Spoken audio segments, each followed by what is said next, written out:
Hello, welcome to my channel.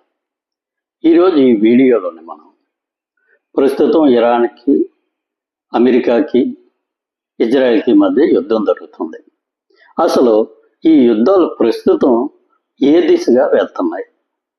మనం ఇంతకు ముందు చూసినట్టయితే యుద్ధాలు చేసేటప్పుడు వాళ్ళు కొన్ని నియమ నిబంధనలు పాటించడం, మానవత్వాన్ని పాటించడం, అదేవిధంగా పబ్లిక్ అంటే సామాన్య ప్రజల మీద దాడులు చేయకుండా ఆ విధంగా యుద్ధాలు చేసేవారు.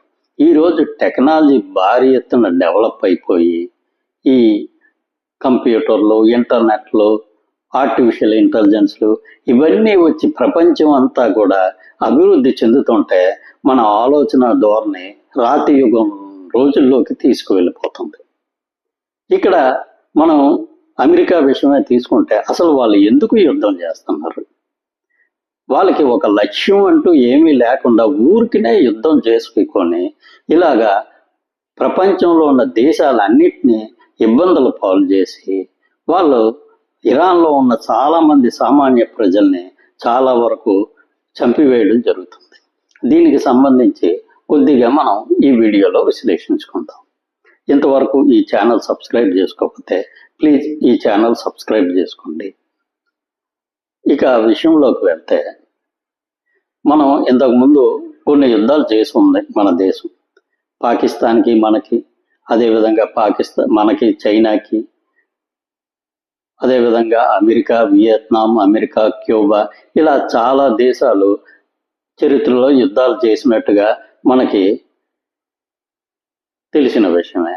కాకపోతే ఆ సమయంలో యుద్ధం చేసేటప్పుడు ఏదో బోర్డర్లోకి వెళ్ళి అటు సైన్యం ఇటు సైన్యం యుద్ధాలు చేసుకునేవారు. చనిపోతే ఈ సైన్యం తరపు నుంచి అటువైపు సైన్యం తరపు నుంచి వ్యక్తులు చనిపోయేవారు తప్ప ఇలాగా జనావాసాల మీద బాంబులు వేసుకునే సంస్కృతి ఆ రోజు అంతగా ఉండేది కాదు. ఈరోజు టెక్నాలజీ డెవలప్ అయిన తర్వాత ఇలాగా ఆర్మీల్ని టార్గెట్ చేయకుండా కేవలం జనావాసాలని, సామాన్య ప్రజల్ని టార్గెట్ చేసి ఇలాగా క్షిపణులతోనే వాళ్ళ మీద దాడులు చేయడం అనేది చాలా వరకు దురదృష్టకరమైన విషయం. ఇది ఇంతకుముందు ఎప్పుడో రాతి యుగంలోనే ఎక్కడ ఏ విధమైన మానవత్వం లేకుండా ఒక విధి విధానాలు అనేవి పాటించకుండా ఓన్లీ యుద్ధం చేయడం అంటే బండగా యుద్ధాలు చేసుకోవడమే. అదే పరిస్థితి ఈరోజు కూడా కనిపిస్తుంది. ఈరోజు అమెరికా అసలు దేనికోసం ఇరాన్తో యుద్ధం మొదలుపెట్టింది? వాళ్ళు చెప్పేదేమో యుద్ధం మేము మొదలెట్టకపోతే ఇరాన్ ఇజ్రాయెల్ మీద బాంబు దాడి చేసేదని. ఇరాన్ ఇజ్రాయెల్ మీద బాంబు దాడి చేసిందో లేదో ఆ కారణాన్ని చూపించి ఇక్కడ అమెరికా ఇరాన్ మీద బాంబులతో దాడులు చేస్తుంది. ఇక్కడ దురదృష్టకరమైన విషయం ఏంటంటే కేవలం చిన్నపిల్లలు, దాదాపు 7 ఏళ్ళ వయసు నుంచి 12 ఏళ్ళ వయసు ఉన్న చిన్నపిల్లలు ఒక స్కూల్లోనే ఉన్నప్పుడు ఆ స్కూల్ మీద దాడి చేసి దాదాపు 150 మంది పైగా, కొన్ని ఛానల్లో 160 మంది అంటున్నారు, కొన్ని ఛానల్లో 120 మంది అని వస్తుంది.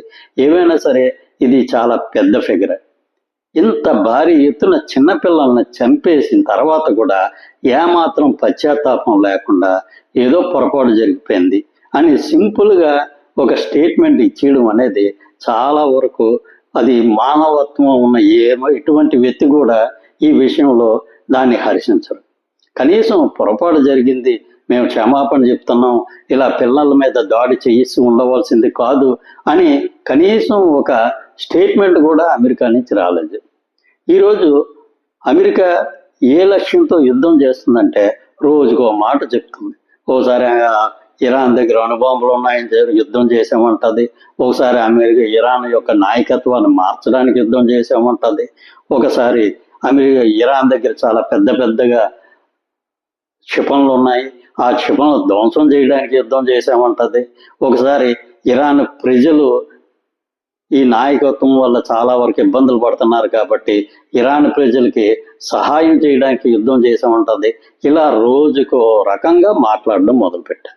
అంటే ఇక్కడ దీన్ని బట్టి మనకు అర్థమవుతుందంటే అమెరికా ఒక లక్ష్యం లేకుండా కేవలం ఇరాన్ మీద దాడి చేయాలి, ఒక అహంకారంతో చేసిన పనిగానే కనిపిస్తుంది తప్ప ఇక్కడ ఈ అమెరికా కానీ ఇజ్రాయెల్ కానీ ఏ దశలోనూ ఈ యుద్ధానికి సంబంధించిన నియమ నిబంధనలు కానీ లేదంటే ఒక పక్క చర్చలు జరుగుతుండగానే దాడులు చేయడం అనేది అంతర్జాతీయ చట్టాలకి వ్యతిరేకంగా చేశామని ఎక్కడ పశ్చాత్తాపం కానీ ఏమీ లేవు. ఇటువంటి వ్యక్తులు దేశాధినేతలుగా ఉండడం వల్ల చాలా వరకు ప్రపంచానికి నష్టం చేకూరే అవకాశం ఉంది. ఈరోజు ఇటువంటి దేశాధినేతలను ఎన్నుకుంటున్న ఆ ప్రజలు కొంచెం ఆలోచన చేసుకోవాలి. ఈరోజు కేవలం ఇరాన్ మీద యుద్ధం చేస్తున్నామని అనుకున్నారు కానీ ఈరోజు ప్రపంచం అంతా చాలా వరకు ఒకదానితో ఒకటి ఇంటర్లింక్ అయ్యి ఉన్నాయి. ఈరోజు ఇరాన్ మీద యుద్ధం చేస్తుంటే ప్రపంచం అంతా కూడా నష్టపోతుంది ఆర్థికంగా.